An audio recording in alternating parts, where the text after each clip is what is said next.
Fala galera do Adrenaline, nós estamos aqui na BGS 2014 e eu tenho a oportunidade de conversar aqui com o Peter, que é um dos produtores e um dos caras que supervisionou todo o desenvolvimento do Shadow of Mordor. Então nós vamos conversar um pouquinho aqui com ele para saber mais sobre esse game e sobre o que tem mais aí a vir. Hi Peter, thank you for coming here and speak with us and all the Brazilian players. This is very important for us. It's nice to have guys like you here. Oh, that's great. No, I'm happy to be here. I'm loving Brazil, and it's really fun for me to be able to show off the game in Brazilian Portuguese, in fact, on the floor. So I hope people are enjoying it. The game is already launched. People are already playing. I heard a lot of good stuff about it. Actually, people are very happy with it. But I know you guys are already working with some new content, some new stuff for it. Can you tell me a little bit about what is coming? Yeah, sure. So we have our season pass, which is, it gives you access to all the Trials of War, which are, one unique thing about the game is the Nemesis system, where every enemy you meet is different, and, it makes the game very personal, and if you're killed by one orc, he gets a promotion, and you can go after him again, and if he kills you again, he gets even more powerful. It gets personal, right? Yeah, it gets very personal. But for our Trials of War, what we did is we made every enemy the same so that you can go up against your friends and see who can decimate Sauron's army the fastest. So it's a nice little twist on the gameplay. And then coming is our story missions. In the game right now, you get to meet Torvin, a dwarf hunter who teaches you the ins and outs of how to hunt the deadly Graug in our game. But in our future stories, we have new story missions with him. You get to unlock all new powers with Talion and Celebrimbor that allow you mastery over the beasts of Mordor. And that's just the first chapter. And then we're rounding it out with A Tale of Celebrimbor, where you actually get to play as Celebrimbor facing off against the Dark Lord himself, Sauron. Oh, you guys are going to expand a lot. Yeah, there's a lot more content coming, so definitely, once you get the game and play through it, hold on, because there's more coming. Speaking about expand, we had a lot of content about Tolkien stories, books, films. We already have a lot of games. So how hard is to create a new content about something very large and complex already? Right. Well, Middle-earth is a huge place, and Tolkien's work, there's so much to explore there that we decided to focus on a period of time that hasn't really been explored, which is the middle of the period between The Hobbit and The Lord of the Rings.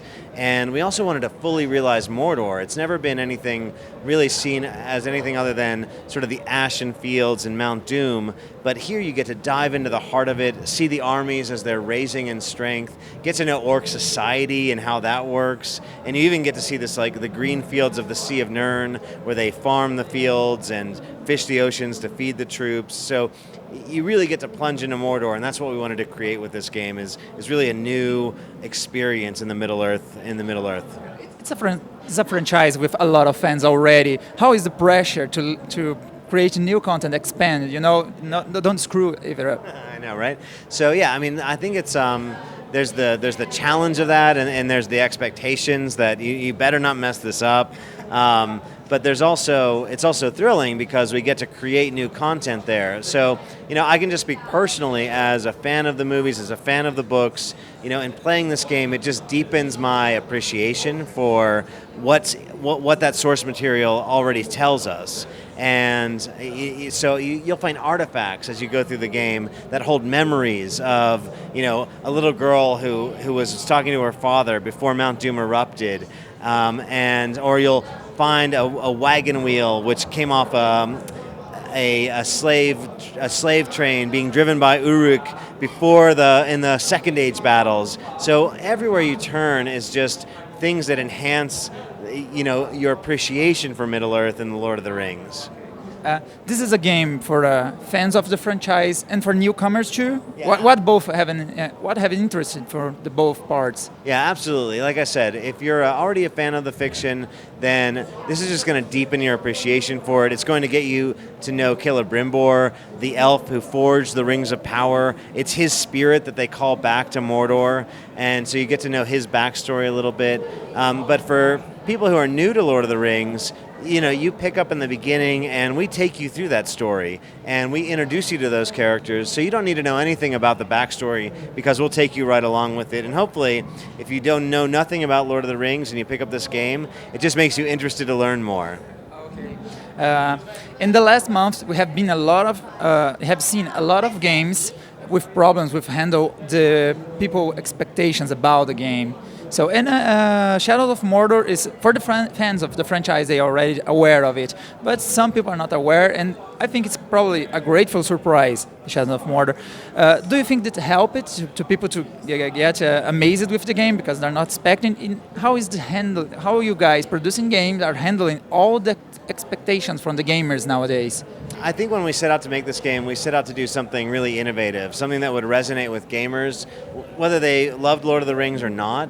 And I'm really happy that as we've released the game and we're getting that reaction, that people are really diving into the Nemesis system, really figuring out that this game is about the fact that the enemies are personal to your experience, that they're different every time, that they grow in power. I've talked to so many people who have a relationship now with the orcs in our game because they grow in power if they defeat you, and then you get angry and you want to go right after them. But maybe the prudent thing to do would be to go and make yourself more powerful before you tackle them again. Yeah.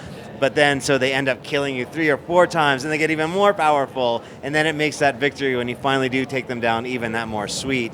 And then there's a whole other layer of it where as you get deeper and deeper into the game, you can actually turn them to your side and have them work for you. So you can turn the tables on your nemesis, make him work for you, and turn him against his bosses. Nice. I would change the subject a little bit. This is your first time here in Brazil?